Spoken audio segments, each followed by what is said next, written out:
Hi, I'm Christina, and this is Dakota Denton, winemaker at Gershon Bacchus Vintners. We're going to be taking you through our tasting menus today. We are now on the even menu at GBV for our clickers, which are our wine club members. We're going to tell you about the different complexities of the wines that we are offering, all red, from lightest to boldest. Starting with our 2015 Estate Grown Grenache. This is 100% Grenache. This is light, fruity, a lot of cranberry, raspberry notes on the nose, but then as you drink it, you do go into a little bit more of a baking spice on the finish, which I get a lot of cinnamon, nutmeg, and then even a little white pepper on the finish there. You'll notice how light this wine is. Grenache is a very light red wine. Don't let that fool you. What it makes up for is in flavor. It's a bold wine at the back. It's medium bodied, and I get a little bit of cocoa. And since women and men get certain different things from the wines, give it a try yourself. Going down the list, the next up is our 2014 Grenache Syrah Mourvedre blend, our GSM, or what we like to call the Estrella.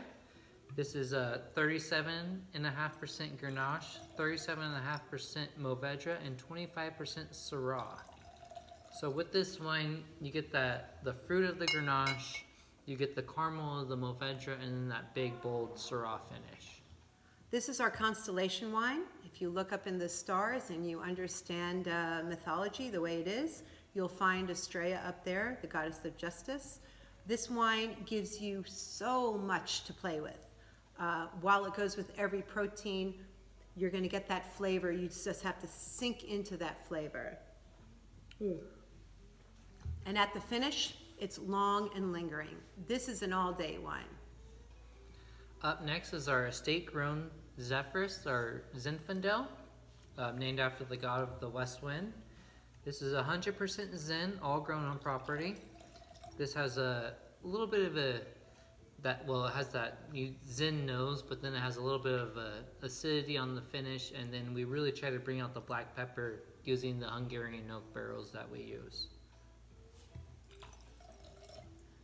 When we buy our barrels, we use mostly Hungarian oak with a little bit, maybe 2% of French, but we do buy it from different regions of Hungary. There's Tokaj, and then there's just the European cooperages. Each one brings out a little bit more in our wines. In Zinfandel, which is normally aged in an American barrel, ours is smoother at the end, has a little bit less jamminess to it, and at the end of the day, this will reward any kind of base. As we move along, the next wine we'll be serving is our 2014 Estate Blend, which is our Aeolus, named after the keeper of the winds. This is a Cab Franc, which is 50%, 25 Zin, and 25 Grenache, which is the three reds that we originally planted on property. So Gershon Bacchus was Kenny's grandfather. We named the winery after him.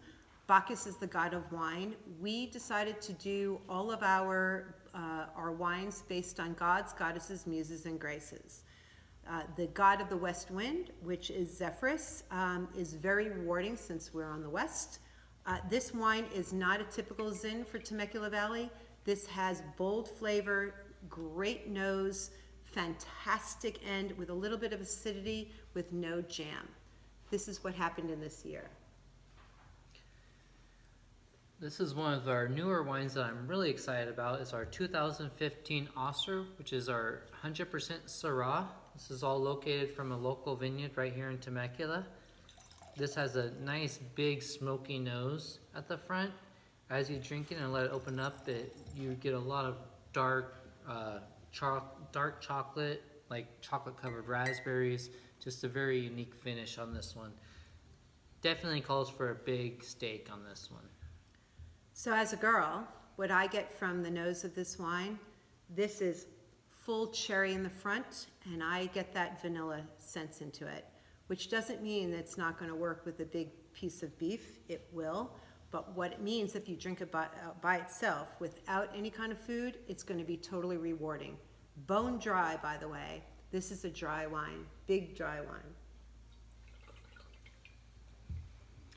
So up next is our 2010 dessert style wine. This is our Fides. This is a port style, so we can't call it port because Portugal claimed the rights to that term. So we call it a dessert style wine. This is about 3% residual sugar, which is a little lower than your typical port, but it still has that 18.5% alcohol to it. And with this one, I get a lot of caramel in the finish. So we aged this wine in smaller barrels, which just brought in a little bit more of that oakiness to it without making it really horribly oaky. At 18.5% alcohol, it's like a decent after dinner drink wine. What we can tell you about this is that you do not have to drink port with chocolate. You can certainly do it with blue cheese or a nice aged cheese. And we think that you will have a great evening. Salute. Cheers.